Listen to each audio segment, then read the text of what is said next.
சபா சமையல். தூதுவளை ரசம் செய்யும் முறை. மஞ்சத்தூள் அரை டீஸ்பூன், சீரகம் 1 டீஸ்பூன், மிளகு 1 டீஸ்பூன், வரமல்லி 1 டீஸ்பூன்,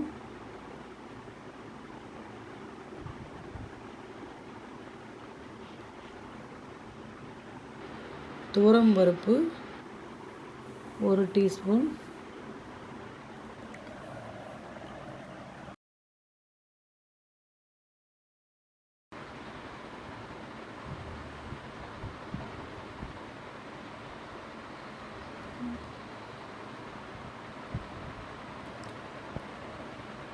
பெருங்காயப்பொடி 1/4 டீஸ்பூன்.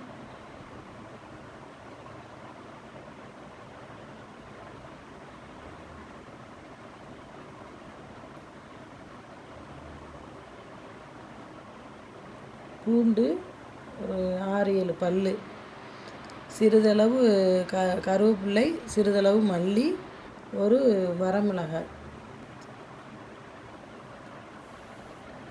துவரம்பருப்பை நல்லா பொன்னிறமாக வறுக்கவும்.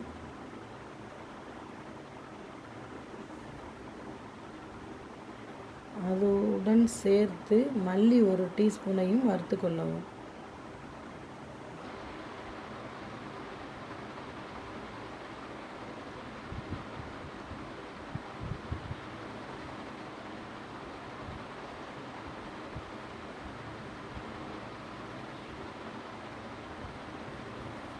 வாங்க போகலாம். ரெண்டையும் வறுத்த உடனே நல்லா முனிக்கணும். அம்மியில் நல்லா பட்டு போல் முனிக்கிடணும். பட்டு போல் முனிக்கி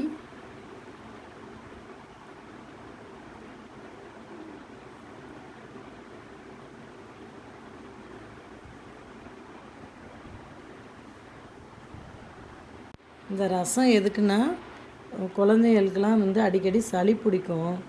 அதனால் இந்த ரசம் தூதுவளை ரசம் குழந்தைகளுக்கெல்லாம் நல்லது. நம்ம அரைச்சி கொடுக்க மாட்டோம் பெரும்பாலும் தூதுவளையை வச்சு. மல்லியை முணுக்கிக்கிறணும். சீரகத்தை முணுக்கி கொள்ளணும்.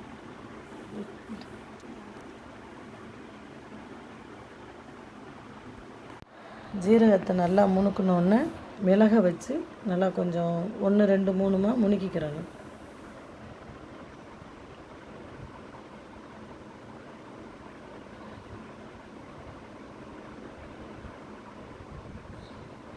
முணுக்கி தனியாக பவுலில் எடுத்து வச்சுக்கிட்டு,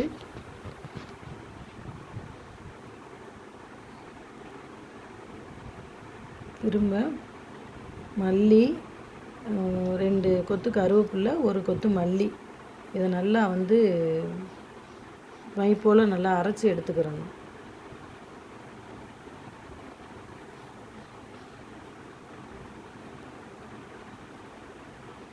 நம்ம ஏன் கருவேப்பிலை, மல்லி இதெல்லாம் வைக்கிறோம்னா, கருவேப்பிலை உடம்புக்கு இரும்பு சத்து. மல்லி நம்மளுக்கு எப்போவுமே செரிமான சத்து உள்ள பொருள் அதனால் நம்ம மல்லி சேர்க்கணும். இது தூதுவளை ஒரு 8 இலை, ஒரு 7 இலை வச்சுக்கிடலாம். ரொம்ப சின்ன இலையாக இருந்தால் ஒரு 10 இலை கூட வைக்கலாம். வச்சு நல்லா இதையுமே நல்லா பேஸ்ட் மாதிரி அரைச்சிக்கொள்ளணும். அரைச்சிட்டு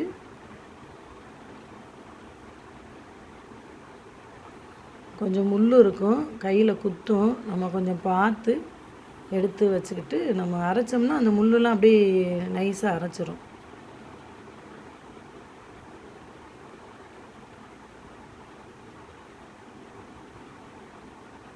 அதுக்கடுத்து வெள்ளைப்பூடை நம்ம பூண்டை நல்லா தட்டி எடுத்துக்கிறோம்.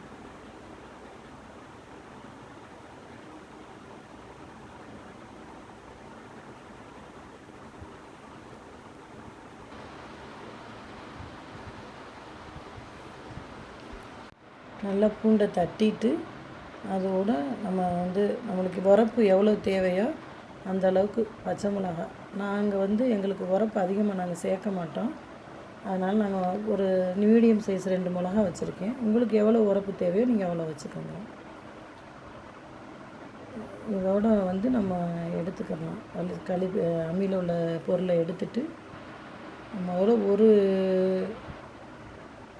துளி அளவு புளி, ஒரு நெல்லிக்காய் சைஸு புளி, அதை கொஞ்சம் வாஷ் பண்ணிவிட்டு ஊற வச்சிடணும். அடுப்பில் சட்டி வச்சுருக்கோமா, அதில் வந்து ஒரு டீஸ்பூன் நல்லெண்ணெய் ஊற்றணும். நல்லெண்ணெய் ஊற்றி 1/4 டீஸ்பூன் கடுகுளுந்தம் பருப்பும் ஒரு 2-3 வெந்தயம் போட்டுறணும். போட்டுட்டு அது மேலே வந்து எல்லாம் நம்ம முணுக்கி வச்ச ஃபுல்லாக போட்டு எண்ணெயிலே வதக்கிடணும்.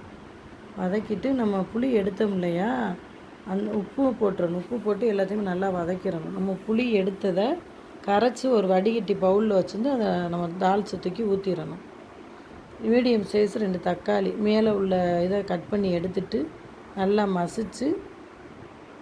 மசிச்சிடணும். மசிச்சுட்டு நம்ம அப்படியே அந்த ரசத்தோடு சேர்த்து உள்ளே போட்டுறணும். போட்டு கொஞ்சம் எல்லாம் கலக்கி விட்டுட்டு கொஞ்சம் நேரம் சென்று அது சுற்றி முறை வரும் இல்லையா, ரசத்தை கொதிக்க விட்டுறக்கூடாது. சுற்றி லைட்டாக முளை வரும்போது நம்ம அப்படியே சுற்றி முறைக்குட்டி வரும்போது லேசாக அப்படியே ஒரு அலசி விட்டுட்டு கேஸை உடனே ஆஃப் பண்ணிடுங்க. அவ்வளோதான்.